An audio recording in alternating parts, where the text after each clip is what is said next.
Bejn Jannar u Ġunju tas-sena l-oħra, l-Awtorità Maltija għall-lob ħarġet 9 multi li bkollox jammontaw għal aktar minn 2,400,000 euro.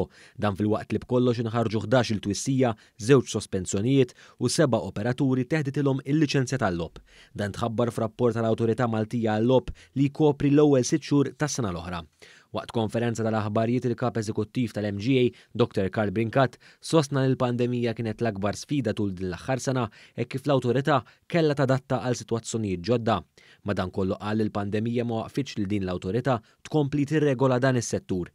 Fil-fatt dwar il-multi li nħarġu, Dr. Brinkat sostna li waħda minnhom kienet tikkonċerna kumpanija tal-lob f'Malta li kienet qed topera mingħajr liċenzja.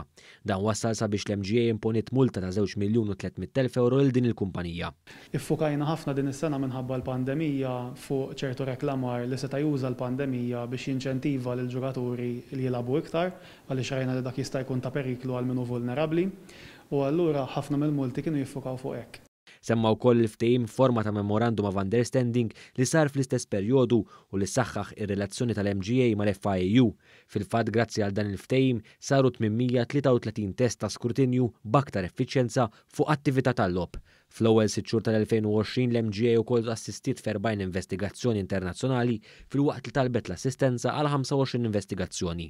Aħna minn dejjem kellna kollaborazzjoni sħiħa u tajba ħafna mal-FIAU, ġifieri minn hawnhekk nista' nirringrazzjahom. Aħna l-MOU komplejna nsaħħuh għaliex aħna fir-rigward ta' spezzjonijiet fuq anti-money laundering aħna s-supervisory authority li nagħmlu dawk l-ispezzjonijiet għall-FIAU.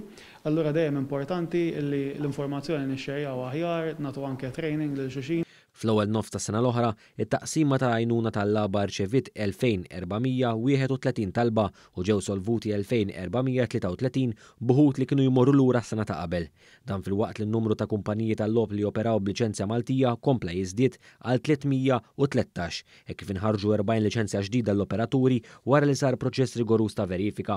Min-naħa tiegħu il-Ministru għall-Ekonomija Silvio Xkembri qal li din is-sena kixfet ir-reżiljenza ta' dan is-settur, speċjalment fl-oqsma tal-e-sports u l-video game development. Il-Ministru Xkembri qal li dan ma wasalx kombinazzjoni e kif l-aħħar snin gvern laburista witta triq għal aktar żvilupp f'dan il-qasam.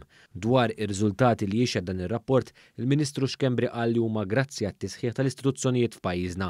Dan biex fl-aħħar mill-aħħar tiġi salvagwardja tas-serjetà tal-ġurisdizzjoni Maltija, serjetà li permezz tagħha jista' jiġi attirat aktar negozju f'dan is-settur.